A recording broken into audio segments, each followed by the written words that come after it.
Van തുറന്നേ. ആ ചോറുണ്ടില്ലല്ലോ. പോയി ചോറ് വിളമ്പച്ചു. ചോറുണ്ടില്ല. ആര് പറഞ്ഞു ചോറുണ്ടില്ലെന്ന്? ഞാനല്ലേ ചേട്ടന് വിളമ്പി തന്നെ. ഒന്ന് ഓർത്ത് നോക്കിയേ.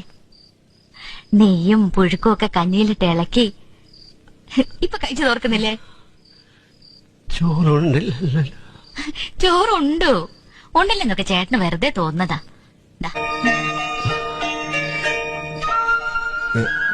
ഞാൻ പറഞ്ഞത്